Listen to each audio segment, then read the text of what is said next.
Good morning, good afternoon, you guys. RC Journey here.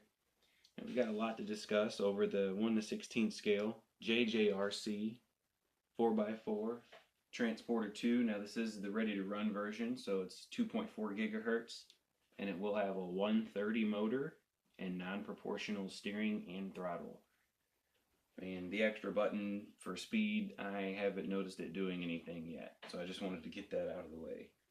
Now the electronics right off the bat, you can run a 20 amp speed controller, which is the one I run in all of my videos. You can see here you can find them with a drag brake, sometimes you can find them without, but this is 4 volt, 8.4 volt, 20 amp, and I have this running two 180 motors in my half-track videos. So, you know, it's more than capable. If you want it to be waterproof, you're going to have to spray some conformal coating on it. Now batteries, you have several choices, starting with the smallest. This is a 480 milliamp hour 25C, 7.4 volt. This thing is tiny. Get about 20 minutes of runtime.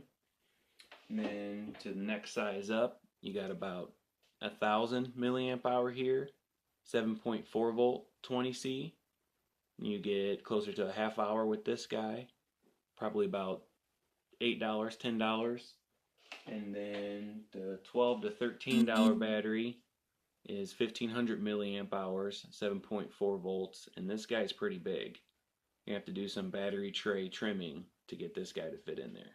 But it will be worth it. It's not too heavy. And then servos, you're looking at the same size as the WPL steering servo. Practically the same one. Now you will need a little washer there to take up the space because the JJRC steering is a little different. This is the bar they're using for their steering to pivot and steer both wheels. As you see, it's closer to the left than it is the right. So I trimmed down this little tower and it'll give you more steering to the left. Just wanted to share that with you guys real quick while I had this off. Now for a receiver, I'm using a tiny axial AR3, 2.4 gigahertz. This is just tiny enough, and I only need 2 channels, so this will work perfectly. And you know, the transmitter to match it. Now right off the bat, the LED will only run on 3 volts. So don't forget that if you plug it up to your receiver usually runs off of 5, unless you can program it. So you will need 3 volts to run your LEDs. I want to get into the trimming I've done. You can see that this is made of PA66 and your transmission skid is made of PA66, which is plastic with glass fiber reinforcement. And they didn't do it to the drive shafts. And Traxxas does the same stuff, guys. They do it to the chassis and the control arms, but they don't do it to the drive shafts. So there's a reason they got that going on. And in order to fit this 180 motor, you will need to trim the back of this transmission plate to get it to fit, because it's only housed for 130. And it should slide right into the transmission. If you need to, take apart the transmission, take the back plate off, and then slide the motor in. Make sure your gear mesh is right. But other than that, it's a strong truck. The only weakness is the electronics that it comes with, because right now at the time of the video you can only get it ready to run. I'm not sure if they're going to make a kit version.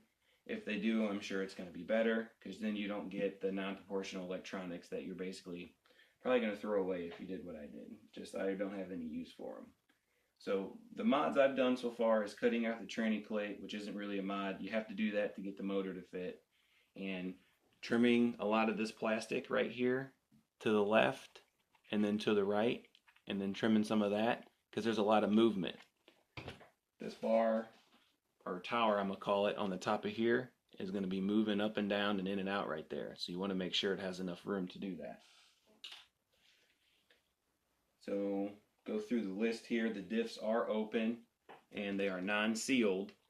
So in order to get some diff fluid in there, you're probably going to have to use small pieces of Play-Doh, unless you can seal the diff, because the fluid's going to leak right out. And that'll help with it diffing out a lot. Now the tire compound, as I said in the unboxing video and the fresh out of box running video, they are softer than the WPL ready to run, but not as soft as the kit. So there's a little happy medium there. I'm going to go with that. Everybody's going to think they're still too hard and use the WPL kit version and just throw foam in there. So, you know, WPL has some competition now. So they're going to have to make their version 1 WPL a little better and update some stuff on it, put it back on the market, because they have competition now. And when you have competition, it makes you get your stuff in gear. So just make sure that the diffs are open, and as you see in my ready to run video, that's going to limit this vehicle a lot. You're not going to be able to go a lot of places. And you will need to glue the tires because they spin, see if I can show you, very easily. They spin on the rim, and that's not good. So just the little things to do to this truck to make it better. The weakness is the tire will spin inside rim without glue. And I'm sure the WPL upgrades would work. Everything has the same clearances, the same tolerances. I see the 2-speed transmission fitting. I see the metal drive shafts working. You will have to do some shimming and some cutting like always, but even when you ordered them for a WPL vehicle, you still had to do the same. So I just wanted to run through this with you guys real quick, that this right here is real different. It's lifting the servo up, and you're going to want to trim all this out. Well, the reason it's lifting the servo up is that drag bar that hooks to it with that crazy design they have going on. So let me see if I can get this buttoned up for you guys, and I'll kind of show you what I mean when the electronics are all turned on.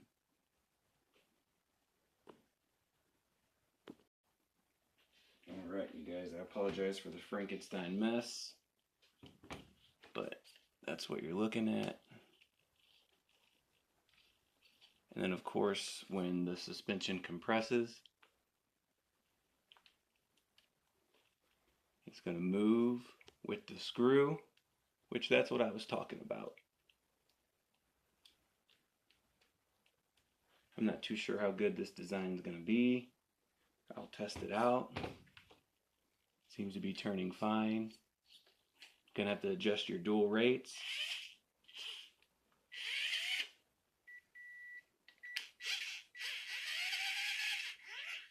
So there we go. And of course, a running video is coming soon. I'll button all this up, get the LEDs wired up, and then look for a running video coming soon. Thank you guys very much. Enjoy the rest of your day.